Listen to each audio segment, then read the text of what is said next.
Welcome along to the Thursday edition of the Celtic State of Mind Bulletin. I'm your host today, Colin Mott, and I'm delighted to be joined by the usual Thursday gang. We have Declan McConville and JP Mason. Guys, how are you both doing? Very well, Colin. Another 3 points in the bag after the result last night. I feel as if I've been sitting in this chair podcasting yesterday and today, but we're here to talk about it once again. A couple other things on the agenda. Ryan Christie's potentially been offered a new deal by the club. Does it make sense for us to try and tie him down on a long-term deal? What does that add to his value at the club? We're also going to take a look at the progression of David Turnbull this year and ask how far can he actually go, as well as Greg Taylor. Is he now becoming one of the first names on the team sheet? Now, we're delighted to be joined by you all on Facebook, YouTube and Twitter. If you do have any points on last night's game or any of the topics we're going to be discussing, please let us know. Drop in the comments and we'll bring them up on the screen. We'll try and be as interactive as possible today. But first of all, I just want to start by touching on something that I was speaking about on yesterday's bulletin. And it was the story that came out about young Patrick Joyce. He's only 16 years old and he was writing 5,000 thank you cards to the NHS workers and care staff. A lot of people then went on to the my tweet that I'd put out about it and sent a lot of nice messages to him. So that was just a nice thing for everyone to have done. So a big thank you to everyone who's done that. And before we go on to talk about today's topics, JP, you were telling me something just before we came on air that you wanted to tell everyone.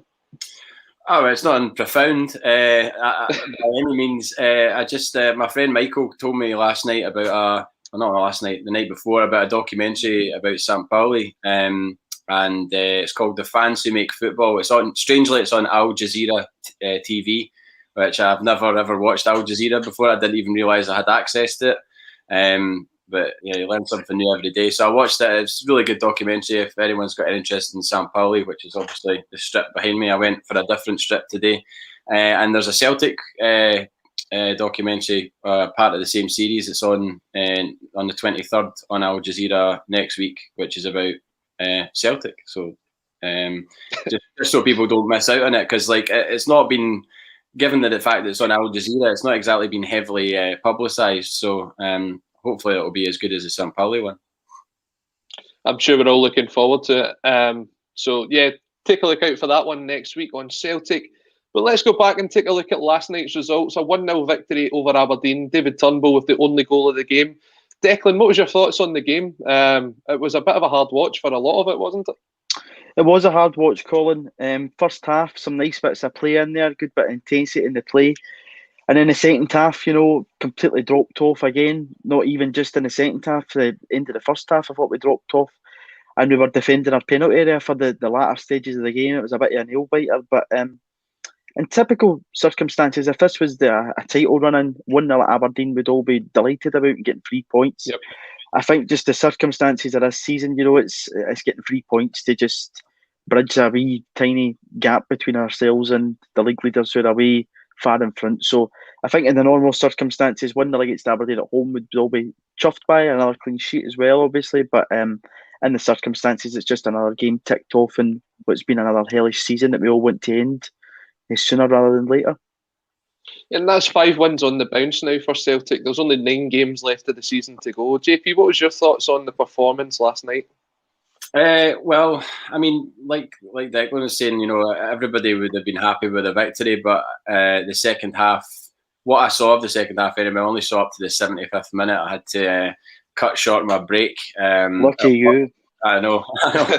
So I didn't. I was just checking the score for the last 15 minutes and just hoping not to see a 1 appear next to Aberdeen, because, well, from what I could see before I left the game, it was looking like they were starting to put pressure on, and you could just see the headlines: Canberra scores or something like that. Just to sort of rub salt into the wound. But we hung on for the victory, and we could have hung on for the victory against Hibs in January and not conceded that last minute equaliser, and there might be a different complexion on what we're looking at right now if that had happened. But that didn't happen, and then obviously we drew with Livingston as well, and twice, and then got beat off St Mirren. So last night, whilst it was a welcome victory, it is a little bit, it's hard to get too excited about it, isn't it? Really, when it isn't really going to do that much good in the grand scheme of things.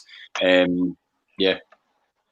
It's a good point that you bring up, though, about conceding against Hibs in the last couple of minutes, because when you were watching that game last night, Aberdeen were throwing absolutely everything, including the kitchen sink at Celtic, especially right down at the last seconds of the game when Scott Bain's got to come out and gather the ball from the players' feet.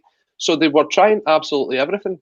Do you think that's a progression that Celtic have managed to do since the Hibs game, that we are now able to hold on to these leads? And although what we've seen this season, fans are never going to be comfortable with holding on for 1-0, but the team feel confident that they're going to keep that clean sheet. Declan, I'll throw that one out to you. I don't know, Colin. I think in that kind of first period of the bad run, going back the 2-12, games like that and getting balls thrown into the box, we just couldn't defend set pieces, and we know that. We were absolutely atrocious. Even still, when a ball's getting fired into the box, I'm still worried when a ball goes in there. But last night showed a good bit of grit and determination, and it maybe says something when your centre-half and Chris Ayer gets man of the match. I thought himself and Welsh had a really good game, and the two of them really defended their box well. Again, if you go back to the semi-final against Aberdeen, it was similar. Duffy had a good game that day, one of his probably better games in a Celtic jersey because he was defending his penalty box. So I think there maybe is a wee bit of progression there, because in previous circumstances we'd have probably crumbled and conceded the goal. But again, if you flip that on its head, up front, again, very few chances in the game, not a lot of chances created. And when you are making chances, we want goals, and we're not doing that so often. I know we've obviously went to Kilmarnock and get a decent result in St Mirren, but in the grand scheme of things, we've not been burying teams this season, and that's been a bit of a worry. But last night, in terms of defending the penalty box, I was quite impressed by the centre-half performances anyway, and a bit of brave goalkeeping, especially at the end with Scott Bain, as you mentioned there. Yeah, and it's a good point to be made that we now seem to have a settled back four. You're looking at it, you've got John Joe Kenny in there alongside Aaron Welsh and Greg Taylor, and that seems to be the kind of first choice back four now. We're taking a look at the stats. Greg Taylor started 18 games this season, and we've only lost one of the games that he's played. Now, you compare that to Diego Laxalt, and it's nowhere near. He just seems to offer that bit of consistency. Now, there's a lot to be said that he doesn't offer a lot going forward, but he's now made 6 assists this season. He's only just behind Ryan Christie for the amount of assists that's been created. Yes, we know he's got a kind of level that he'll get to, and he'll never get beyond that. But JP, do you think that back four is something that we should be looking to kind of? I'm trying to find the right phrase here, because it's not something we want to build on for next season, because I don't think that John Joe Kenny will be here next season, and there's a good chance that Christopher Ayer's there. But do you think there's some foundations that, if someone was to go out injured next year, these players are ready to make that step up, and we shouldn't be so concerned about them getting the minutes for the team? Well, I think well, definitely if you take Welsh as the first person to look at, if you compare Welsh's performance, again, what I saw of it last night, 75 minutes, compared to Duffy's performance at the weekend against St Johnstone, I know Paul was very vocal on his half-time. I think was it half-time or full-time that he went in hard on Duffy. I can't remember if it was half-time or full-time, but he definitely half-time. He kind of, the gloves came off for Duffy, which is a rarity from Paul. Really, he doesn't really quite often go for folk like that. But I mean, he did it based on the football. It wasn't based on anything else. And when you watched Welsh last night, just his energy and his readiness to receive the ball, his flexibility in passing. He doesn't look flustered at any point, and I just think that the contrast is absolutely stark with Shane Duffy. So I can only say I'm really glad that we haven't actually shelled out a fee for Duffy, and that he is only a loan player, and we'll complete his loan at the end of this season and go back. Kenny, rumours are that he's on 15 grand a week. So that, I mean, if Ryan Christie's on 8 grand and John Joe Kenny's on 15 as a loan player, then there's an immediate imbalance there, which you wonder if that affects everything within the dressing room. Who knows?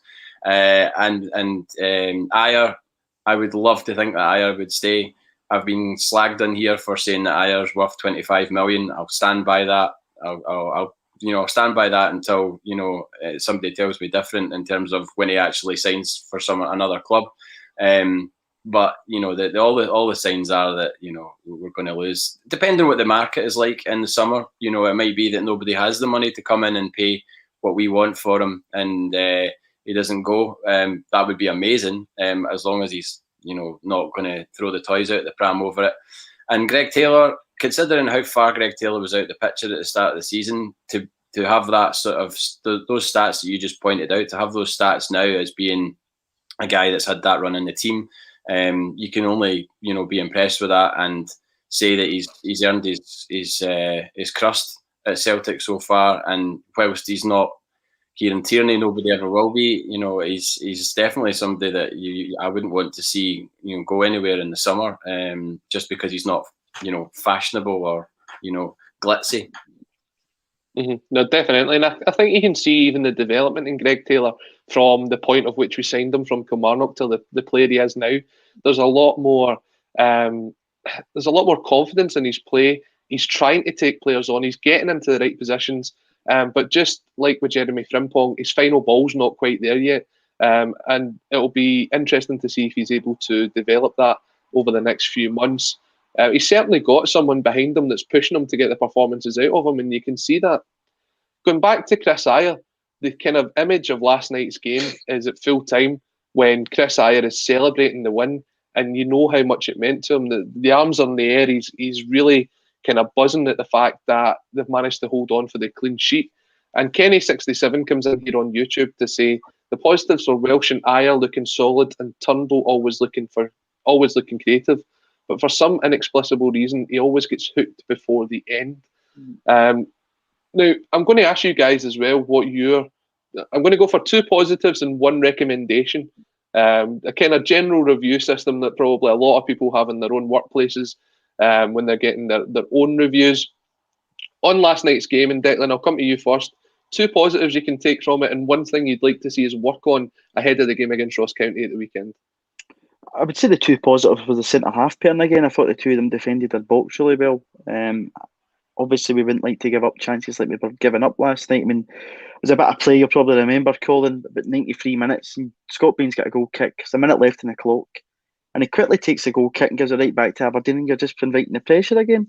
So, definitely the centre-half pairing is a positive. I thought David Turnbull was another positive again. His performances, Callum McGregor as well last night, he has mazy runs, 2 really good mazy runs that he second one's unfortunate not to pay off for Turnbull's second goal. So I would say Turnbull in the centre-half pairing as a recommendation. It'd be the intensity of play just completely dropped off second half. That would be something that I think's lacked in our play all season, is our intensity. Just not, fitness levels just don't look there as much as they were at times last season, and just try to keep it going and just really going at teams and burying games. 1-0, it's 3 points, but we'd all like to just be a wee bit more comfortable. So that'd probably be my recommendation, is to try and get a few more goals and create more chances. It's a player that you mentioned there that was actually getting a bit of stick on the post-match review last night was Callum McGregor. And I was actually sticking up for him. I thought that he actually had a fairly decent game last night. I think a lot of the play that he does goes unrecognised. In your opinion, Declan, how did you rate his performance last night? Well, I'm quite a staunch Callum McGregor defender, and have been for years, so it's not really much bad I say about Callum McGregor, but I think he's just always that kind of, I call him the Celtic metronome in midfield. He's just constantly at it, constantly going. He's a ticking clock in there. And, there's been questions asked whether he could be Celtic captain or not. I think he can be. I think he's got that in his game. And again, he's a player that's been at the club a long time, but it's just constantly a high-level performer for me. He always gives you a 6 or 7 out of 10 every single game. So I thought he did okay last night, Colin. I thought he, at times when we had a really good spell of play in the first half, he was the guy right in the middle of it. So I thought he did okay last night. And JP, that one to you as well. Callum McGregor, how you rated his performances, not just last night, but over the course of the season?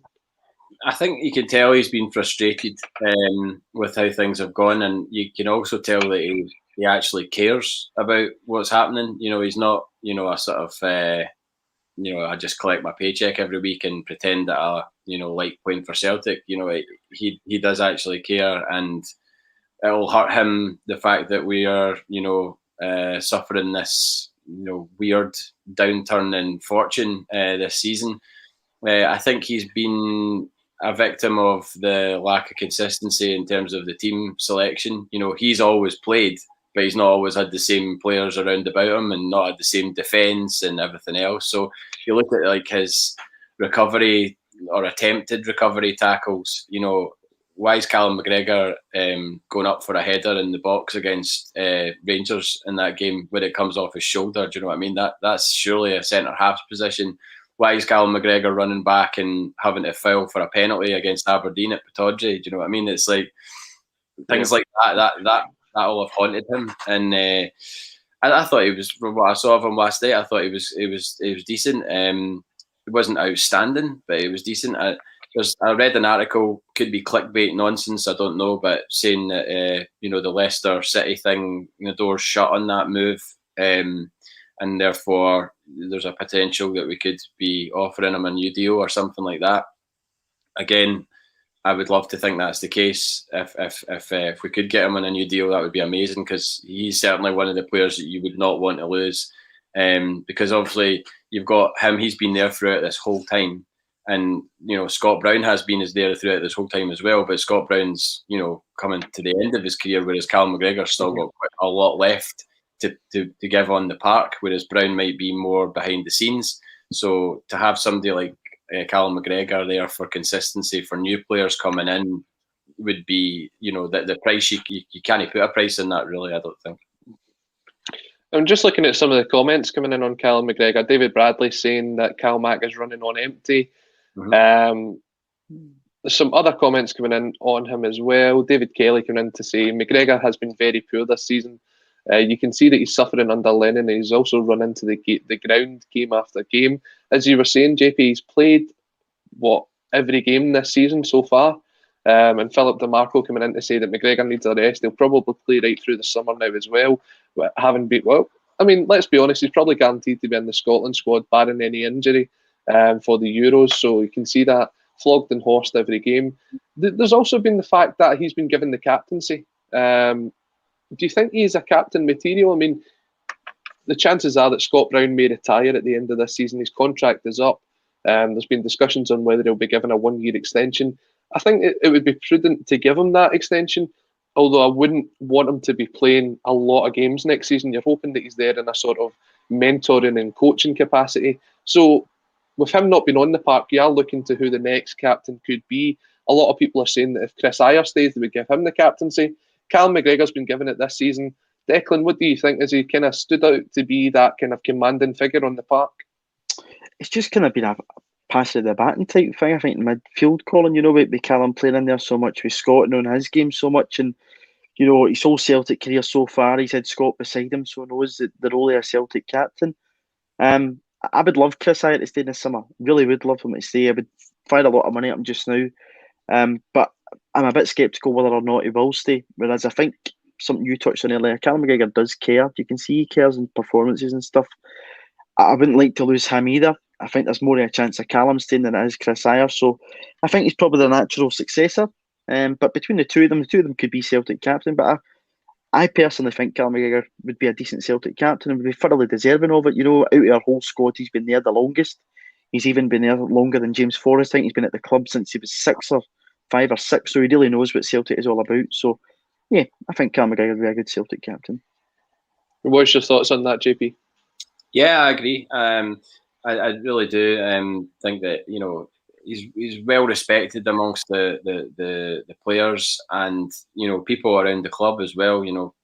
People I've spoken to, I've got a lot of time for Callum McGregor that are in and around the club. So I would certainly like to think that he would be given the contract offer. Whether or not that's where he sees his career going, I don't know. It all depends on how the changes are made in the summer and if they're for the positive or not. But just on Scott Brown, I think it would be absolute madness to not offer Scott Brown a 1-year deal. I agree with the sort of added incentive that he doesn't play every week. No disrespect to him, but it's not really Scott Brown's time anymore. It's more about what's coming through. But I think for any overhaul that's happening in the summer, to have some sort of consistency, Scott Brown's been there, done that, and bought the T-shirt. So I think it would, as much as people would be like, no, get Brown, get rid of him in the summer or whatever, that you've got to think about the bigger picture and his importance in, talking people through what the importance of the club is and everything else. That in itself is invaluable, and for that reason, I'd want him to stay.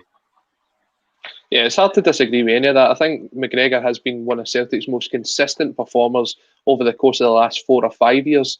And do you know what? I don't think anyone has really had a standout season this year. I guess you could say David Turnbull sort of came out of the kind of the shadows to show his ability. But I think if anyone was watching David Turnbull before he came to Celtic, you could see that he already had that ability in him. It was just whether he could make the step up to play for Celtic.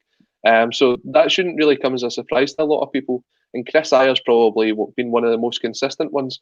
But around that, there's very few players that you'd say are kind of in there and in the running for a sort of Player of the Year award. So one to keep an eye on. And before we get to JP's 2 positives and 1 negative not negative, 1 development from last night, there's a bit of a commotion going on in the chat. So I'm just going to bring it up on the screen. Feed the Bear. I hope Paul John as well. Paul John who? Oh, right, he means Paul John Dykes, the guy that normally hosts the show. I mean, you've got the pound shop Jurgen Klopp here. Surely that's enough for some people. But and by the way, Colin, somebody said earlier, Diego Laxell's wee brother. You get a cornrows. But no, just to let everyone know, Paul is doing fine. He's just working on a couple of other things for the channel that you'll be able to see in the next couple of days or so. But we've got you the pound shop Jurgen Klopp and Diego Laxalt's wee brother. I'm sure that's a suitable replacement for the Thursday squad. But JP, getting back to 2 positives and 1 improvement on the performance from last night, or for what you've seen anyway. Well, my positive would definitely be Welsh coming back, because I'm so glad he's back and not injured. Because when he went over on his ankle, I really feared the worst, as did we all.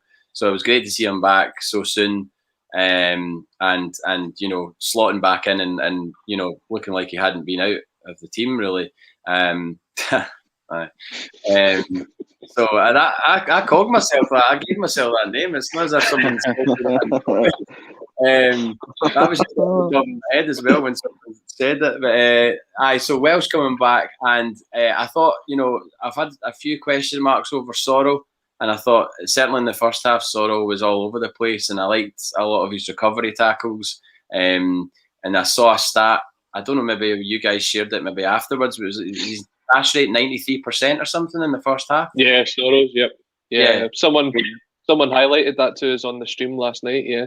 Yeah, I mean that's impressive, and I'd certainly, if I had any niggling doubts about him, he certainly, last night it was good to see him in that environment, sort of taking the bull by the horns, and I like the fact that there's a bit of camaraderie between him and Scott Brown. Obviously, when you see them sort of exchanging as they come off for substitutes, there's a wee sort of smile, and they're obviously, I'm sure Sorrell's learning all the time off Scott Brown, which, can only be a good thing. The development, I'd say, very worried about Albi and Ajeti. Again, there'll be people who'll be like, oh, it's Lennon, Lennon's coaching methods and blah, blah, blah. It's not Lennon's coaching methods.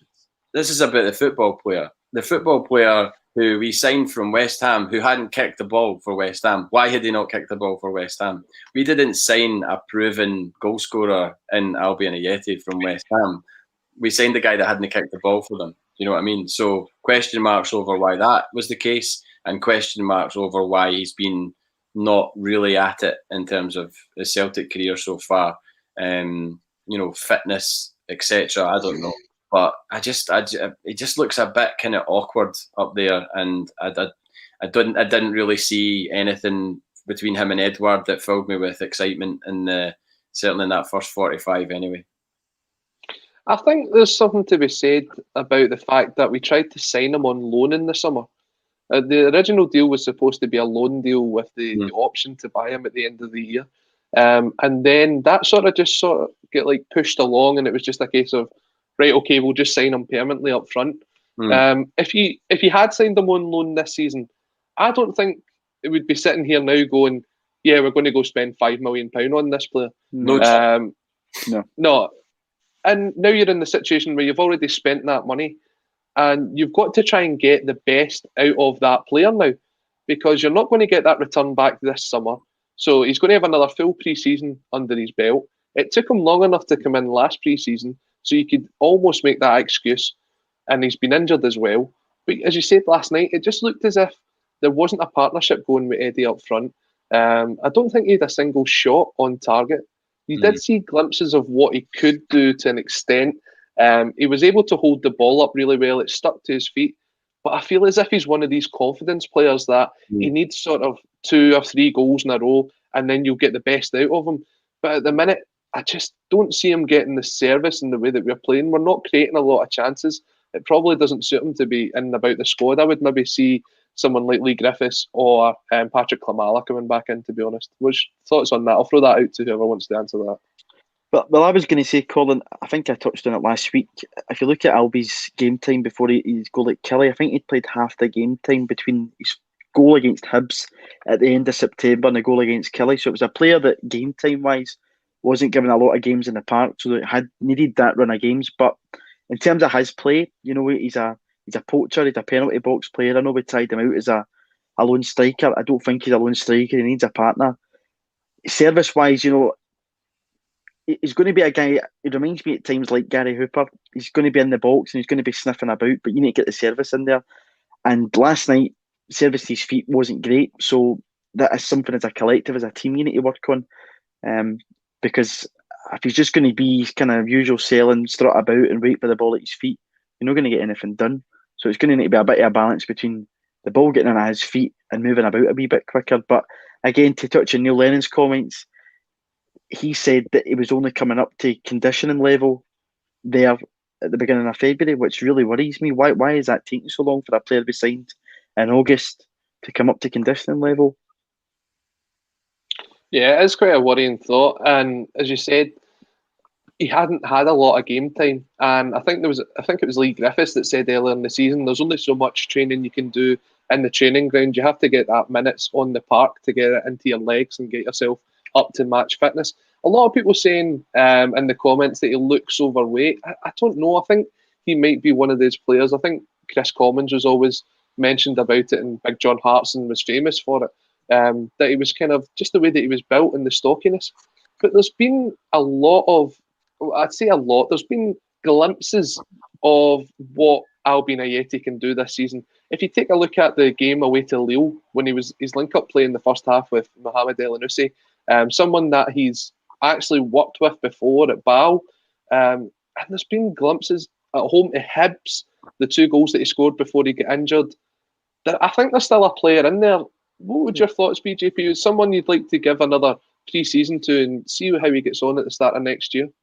Oh, I'm not by any means writing him off. It'd be very premature to do that. I think, given that he's not even completed the season, and how many games has he actually played? But you're talking about his link-up play with El Yunusi. You look at Edouard's link-up play with Turnbull. The two of them are definitely on the same wavelength. They know what each other can do and what each other's capable of. Like the wee 1-2 he played with, the Edouard played with Turnbull on the edge of the box when Turnbull dragged his shot wide. I think it was maybe 10-15 minutes after his goal. That was nice, and there's definitely you could tell when they celebrated together the goal that there was they were both smiling and both like, oh well, this is kind of coming off for us in games as well as training. So I think Ajeti, whether he's maybe sort of in the shadow of Edouard a bit, given the fact that Edouard is completely head and shoulders the best player at the club, and will command the biggest fee. Maybe Ajeti's kind of thinking, oh, I'm not as good as this guy, or I'm going to try and outdo this guy. I don't know. I mean, I'm speculating, but I just find him a little bit awkward up front at the moment. And yeah, you have, like you said, he has done things in games and scored goals that have been impressive. And his most recent one being a case in point where he held off the defender and then buried it. So it's not like he can't do it. It's just a case of finding that consistency and probably does need a goal for confidence. And we'll see how that goes.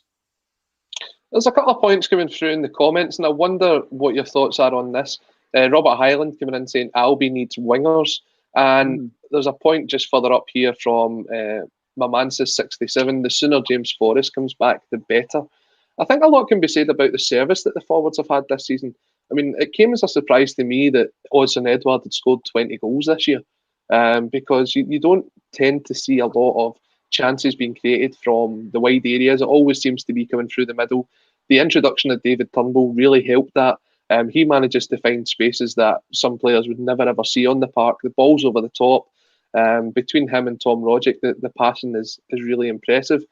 But I think a lot of Celtic's play over the last few years, especially if you look at it, has came from the wide areas. And losing someone like James Forrest this year, you're taking not only 15 goals out the side, but you're taking 15 to 20 assists out as well. And you just wonder, as Declan says, he's a bit of a penalty box striker. When we go back to having those wingers, do you think that you'll see more of what Ajeti can do? I think so. As to anyone who wants to answer. I think, as you touched on, Colin, at the start of the season, there was always a worry that we were short, to me, in the two areas, and we've seen that. We've got Mikey Johnson and Mo Elyounoussi on the left-hand side as wingers, and an injured James Forrest on the right-hand side, and kind of shoehorned Ryan Christie in there. We then tried to play that kind of system with Christie on the right-hand side and Elyounoussi on the other side. Didn't really work.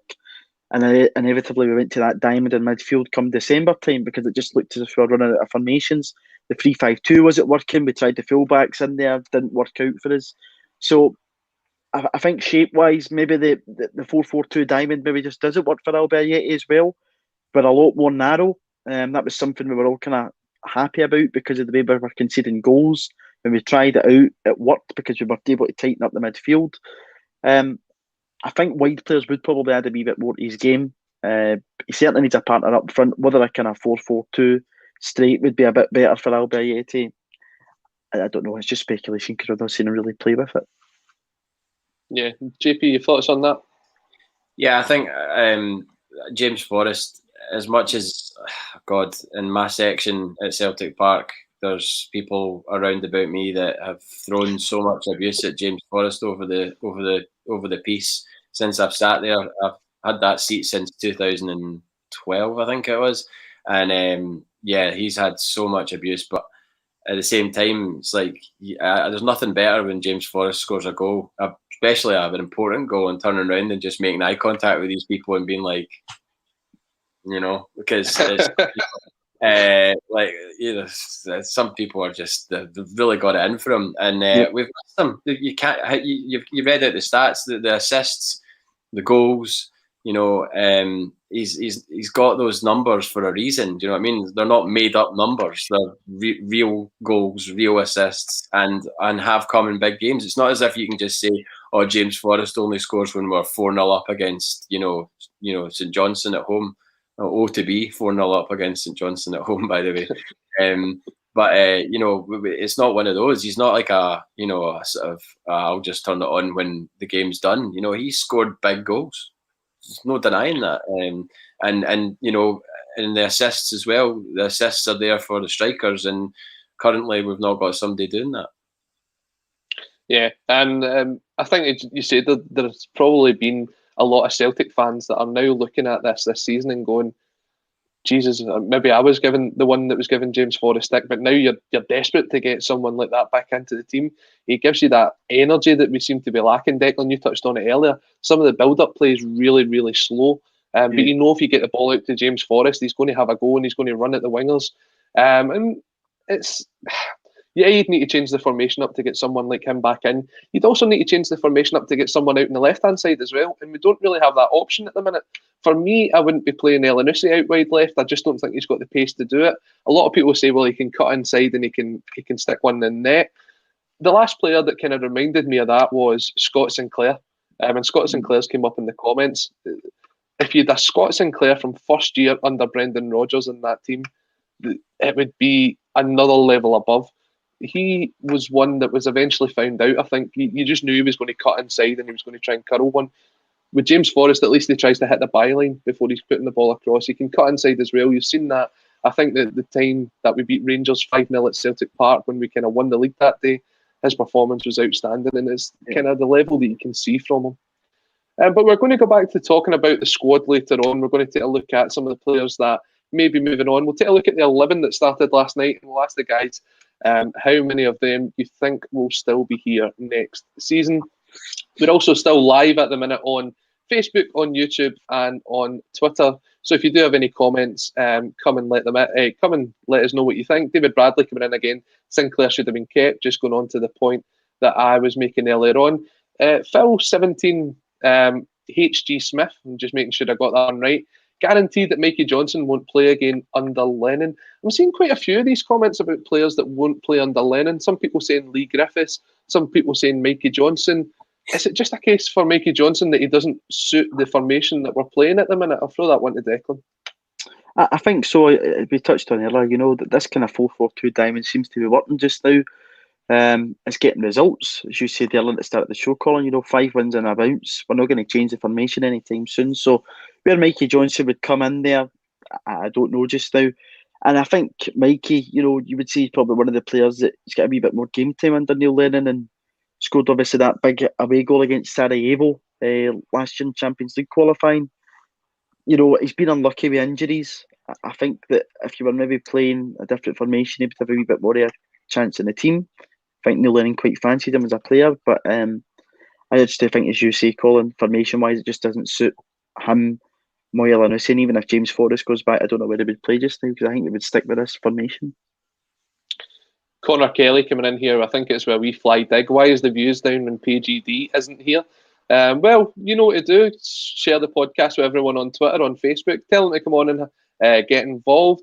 If you're watching on YouTube at the minute, please like and subscribe to the channel. We just passed 9,500 subscribers yesterday. Let's see how quickly we can get to 10,000. An incredible jump from the 500 that we had at the start of July when we started doing these broadcasts every day. In the space of 7 months, it's been incredible. So big thank you to everyone who is watching us. We're going to move on and talk about the second talking point that you can see on your screen, and it is the new contract potentially on the table for Ryan Christie. Ryan Christie is one of 10 players that is actually going to be out of contract next summer. Not this summer coming up, but next summer. So he's got roughly about 16, 17 months left on his deal. This season, he has 4 goals and 9 assists in the SPL and 2 goals in the Scottish Cup. Guys, I'll throw it to you first. Someone actually had a go at me for calling you JP. They wanted me to call you PK for Poundland Klopp. So PK, what would your thoughts be on Ryan Christie getting a new deal? I'm not entirely against it. However, I would only want him to get a new deal if that is what he actually wanted, because we saw Olivier Ntcham sign a new deal and hold the jersey with a big smiling face and everything else, and it's just like, you don't want to be there. You've signed that deal. You don't want to be here. You want to be anywhere but here, and that's been proven. So why he signed that deal at that point? Clearly to get more money, and obviously maybe to make sure that we got a transfer fee when a club came in for him. Why we didn't take that sort of crazy money that was offered at us, how much was it Porto were linked with him for 17? Yeah, something around that. And I think, was it probably about this time last year, just before the transfer window closed, West Ham were linked with a move for about 12, 13 million. Yeah. So, yeah. I'm just not if there's somebody is really, really, not wanting to be in Glasgow, or even at Celtic or in Glasgow, then it's time for them to go. And the Ryan Christie thing, I've heard a lot of things about Ryan Christie, whether or not he wants to test his, metal elsewhere in a bigger or so-called better league. And if that is the case, then fine. I've got no issue with somebody wanting to go and play somewhere else. If they, it's not everyone is like us who would just stay at Celtic for an entire career. I'm saying that. Who knows? If I was a football player, I might think differently. But I certainly couldn't see myself leaving Celtic to go to another club. But then that's just me and whatever. But Ryan Christie, yeah, I think he's a really good player. I think he's folks slag him for the shots at goal and the skyward shots, but then you only have to you only have to look at he has scored. Like the recent one in off the post against was it St Mirren? I got that wrong. St Johnstone. Yep, St Mirren. So that type of finish, he's got that in his locker. He's also got hitting Rose Ed in his locker as well, but that's frustrating in a game where you're looking for something and you don't get it from anybody else. And if the few chances that come our way are spurned, and he's one of the ones that's done that, then that's what sticks in your memory. But his energy, look at the 2 goals he set up for Edward the other day. That wee dummy was great. Put the ball in for him as well. So he's a Scotland international as well. I hate any Scotland internationals leaving Celtic because it's just I love the fact that there's Scottish players playing for Celtic, and when you see the Scotland team announced and it's just like Celtic next to all the names, that I'll get a buzz off that. Some people probably don't care, but I like that, and I like it being a Scottish contingent, and from that perspective alone, I wouldn't want him to go. But like I said, if it is something that he wants to do and go elsewhere, then he goes with my best wishes. Yeah, and you look at it, so again, come the summer, he'll have 12 months left on his deal. That's the first chance that he would have to move on if that was what he wanted to do. With 12 months left on his deal, what would you think his value would be sitting at? Frimpong, 11.5 million. Ryan Christie, established international, however many appearances for Celtic and, all the rest of it. Not so many Champions League appearances, because if you think about it, he's not really played in the Champions League, has he? So you can't really throw that at him. I would say somewhere between 10 and 15 million, I think, would be a rough guide. I think we'd do well to get 10 million because of the fact he's only got 12 months left on his deal. Again, if he signs a new contract and he goes to move on in the summer, you've got that idea that he's maybe got 2-3 years left on his deal. Everyone knows having that extra time on your deal adds to the value of the player. You see a lot of these players that go for like next to nothing because a contract's running out. When you've only got 12 months left, it can be a bit difficult. Declan, what would you reckon you could get for someone like Ryan Christie in the current market with 12 months left on his deal? I think, as you touched on, Colin, it's a deflated market just now. If the player's only got 12 months left in his contract, I think at that rate, you'd be looking probably between 5 and 8 million at that rate with 12 months left in his contract. But I certainly think he's worth 10 plus. As JP touched on it, he's an established international player. Last season, he's arguably one of the best players in the teams, probably in the running for Player of the Year, along with Odsonne Edouard. A lot of goals and a lot of assists last season.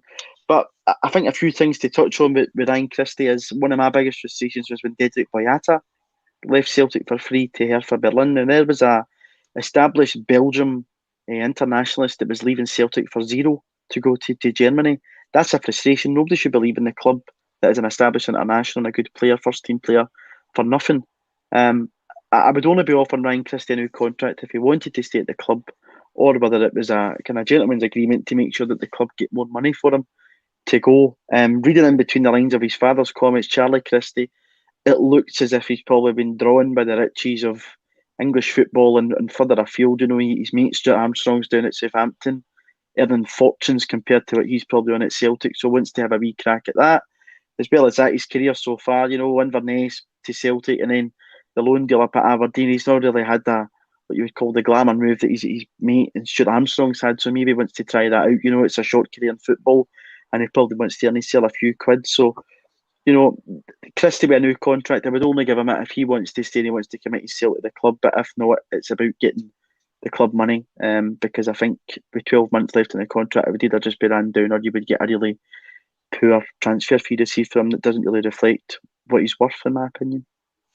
And taking a look at that, and you mentioned Stuart Armstrong, what kind of teams do you think would be interested in Ryan Christie? I've always said I think you'll do well to get someone in the kind of lower half of the Premiership, fighting towards relegation, the kind of teams that sit around about there, or maybe someone in the Championship that's looking to make that step up to the Premier League, someone like a Norwich or a Brentford or someone like that. I think that would be a good move for him.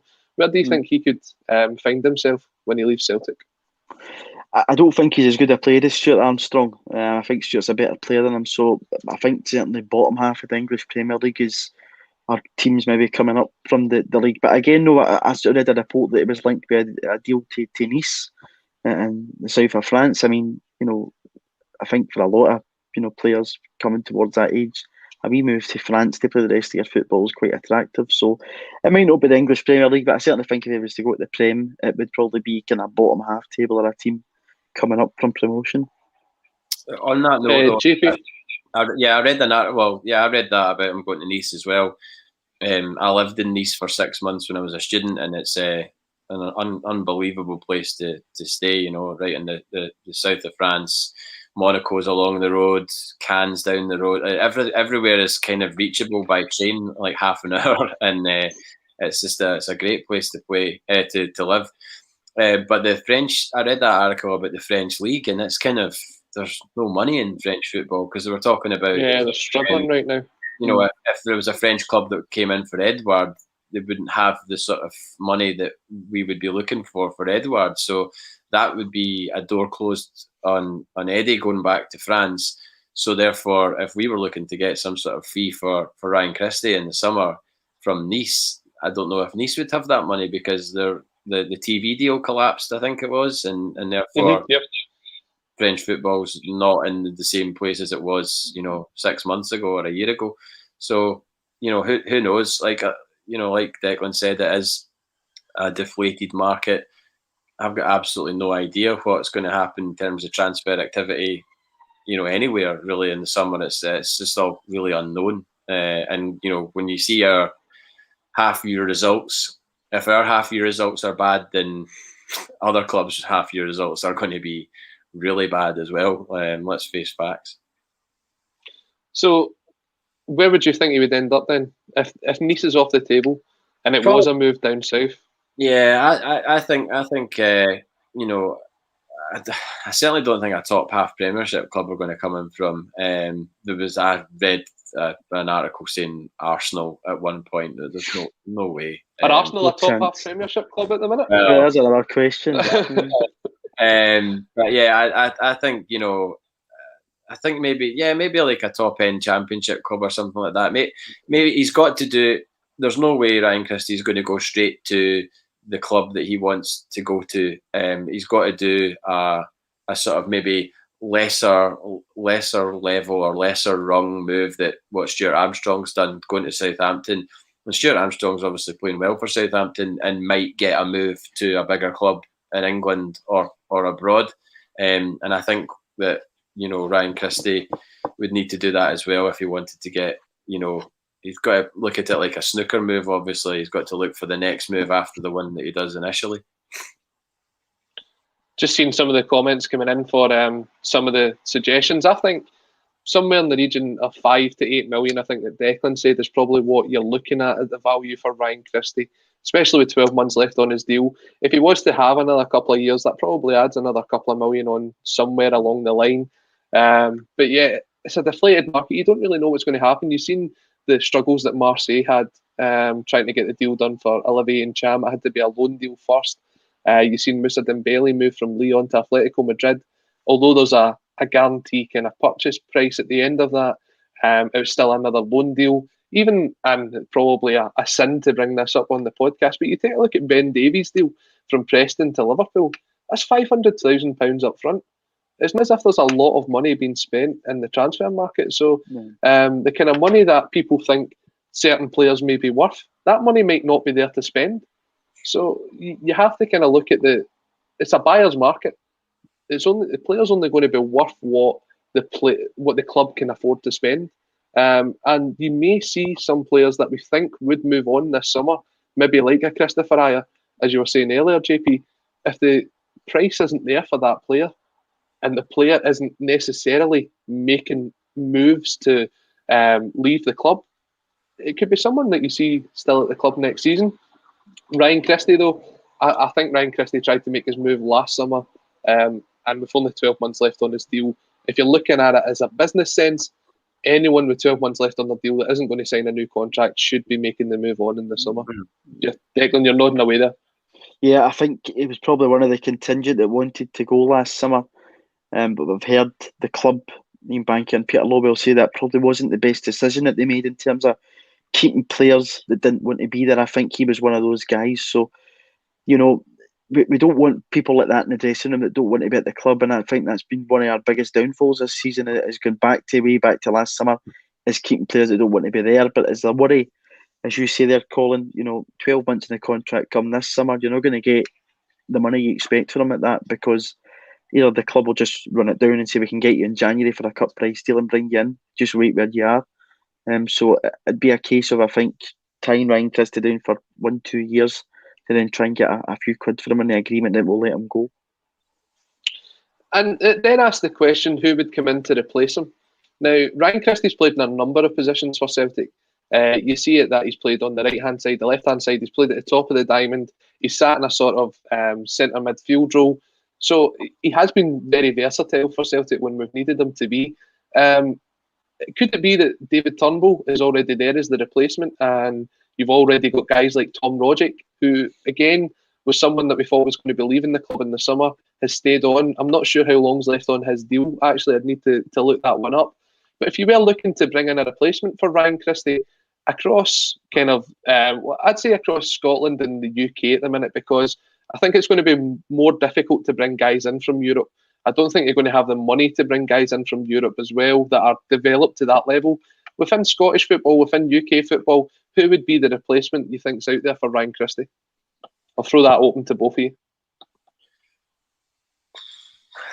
Well, we've just signed this boy from Sheffield Wednesday. He's a midfielder.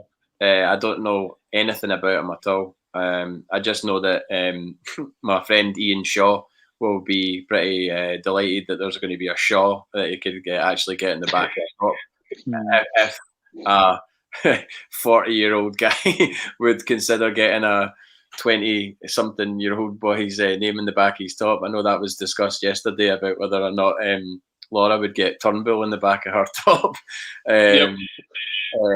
Maybe not the coolest thing to do, but I don't know anything about this boy Shaw that's coming in, midfielder, but can also play centre half. Please just pick one. don't try and do. The whole Beaton thing is soured that thing. I just would want a player to play in the position that we sign him for. So if Shaw comes in, when Shaw comes in, he's another midfielder into the mix. So that allows us to move people around in the midfield. So if Christie did go, it might not be a complete disaster if he went. As for other players that are about, I have absolutely no idea. I know James McCarthy's been mentioned a lot, and I don't want us. Declan's shaking his head there, not a fan of that one. It's a constant Celtic link every year, James McCarthy. Just don't fancy him at all. No, I think that ship sailed a long time ago. Probably when he was at Hamilton, we got him at that point, then maybe we could have got a couple of years out of him before he went down to England, rather than the other way around. So I've got no idea about a potential replacement for Ryan Christie, and my knowledge of current football out with Celtic is not that great. So okay. Yeah. Kevin Graham coming in here, regular contributor to Celtic State of Mind. Is Colin trying to get a Lewis Ferguson discussion going? No, I'll knock that one in the head. I don't think Lewis Ferguson's going to be anywhere near good enough to play for Celtic. I watched him last night, and the only thing I can say about Lewis Ferguson is every time he plays Celtic, he's guaranteed to get a yellow card. Yeah. I don't think he's got that ability to make the step up, and I think Aberdeen's probably as good as his level. The player that plays alongside him, Robbie McCrory, is probably a better talent than Lewis Ferguson, and that's saying something. for me, if you're looking in the Scottish League for someone, my suggestion that I would throw out there would be Alan Campbell from Motherwell. Thoughts on that one? Weird. I was just thinking that, and the only reason I was thinking that was because my mate, who's a massive Motherwell fan, was going on about Campbell when we were initially signing Turnbull. He was going on about Campbell. That's very strange. You should say that. So, Declan, thoughts on Alan Campbell? Scored a good goal at Celtic Park, and obviously Motherwell's 2-1 defeat. Decent player. He gets into the Scotland under 21s, Alan Campbell, quite regularly. Yeah. So come in there. Obviously, David Turnbull's there, but looking at the comments, I think we forget ourselves. I think with Ryan Christie, if he was to leave, it depends on shape where you'd be looking to replace him in. Because obviously we've seen him as a number 10, we've seen him on the right hand side, we've seen him playing in a diamond, we've seen him play up front. We've got two young players, and Ewan Henderson and Scott Robertson, that could also do a job in midfield as if it's going to be that central role. It might not even be looking in the market. It might be just looking what we've got under our feet and seeing if those two guys could go in there and do a job. I don't think Ewan Henderson's been given a big enough chance yet at Celtic. I really like him. I think he's got something about his game. You saw that in the time he got against Lille. But he was versatile again. He came in and ended up playing kind of in the wing. And I thought when Neil brought him into the side, the game at Tynecastle, I thought it was excellent that night. He plays a really, really nice through ball. So I might just be looking more internally. But my pal Patrick is absolutely obsessed with us signing Lewis Ferguson. I've told him it's not going to happen. He really, really wants us to. But I agree with you, Colin. Last night, I thought he was poor. And if I had a choice between Celtic signing Campbell or Ferguson, for badness, I would rather sign Alan Campbell because I don't want any Fergusons in a Celtic jersey, preferably. Just on that point about looking within, I think what needs to happen in order for a player to get that opportunity to get into the side is you look at what has happened with Welsh. The centre halves that we've had have just been atrocious, really. I mean, obviously not Ayer, but Duffy has been poor. Beaton has not filled me with any confidence when he's played at centre half. So therefore, you're left with no option but to look within, and then look what happens. You play a guy, and he actually starts to get assured and look good. So it would need a midfielder to get injured, or a couple of midfielders to get injured before we would actually look to give somebody like Henderson a run in the team, and then see what they can do over a period, rather than just having like this sort of one cameo and then disappear for months. So yeah, I think it's like you said, it's about opportunity and chance, and whether or not we can give these guys that chance. So if a player goes and it opens up a gap, then perhaps that could allow Henderson or Robertson to exploit it. And it's a good point you make on Scott Robertson. 22 appearances he's made in his 2 loan spells. I didn't ever understand the reason that we brought him back for the 2 games against Hibs and against Livingston. That made absolutely no sense to me. But he's now back on loan. I believe he was playing last night for Doncaster, and was, I think a lot of the Doncaster fans were saying he was probably the man of the match before he was taken off. And in the appearances that I've seen him play for Celtic, he definitely looks as if he's got something about him. But shouldn't we be trying to get these players out to teams in Scotland to get them out on loan? It's a point I've made a few times, and I'd be interested in your thoughts on that one. You take a look at Rangers and the players that they've loaned out. Robbie McCrory was out on loan. Jamie Murphy was out on loan. Glenn Middleton out on loan. And they're getting experience in the Scottish League, so that if they ever have to bring them back to play for Rangers, they know how the game plays. A lot of the players we're sending out on loan, you've got Jack Hendry in Belgium, you've got Bayo in France, Robertson's down in England, O'Connor's down in England. They're not experiencing what it's like to play in Scottish football. Everybody knows that it's different to any other kind of football around the world. It's a bit more physical, and getting up to the speed of it can be difficult. You see it for any new signing that comes in. Shouldn't these guys be getting experience at that level, playing them for a St Mirren, for a Hamilton, for a Motherwell, for a Ross County? I know the boy Henderson went out on loan to Ross County last season and barely got a sniff of it. But it's that kind of level you want them to be playing at, because when they come into Celtic, that is the level they have to face. Yeah, I agree. I think there's certainly an argument for that, and it's not as if maybe it's the player's preference to go and play in a different league. Do you know what I mean? Like, there was talk of St Mirren in for Bio at one point. Yep.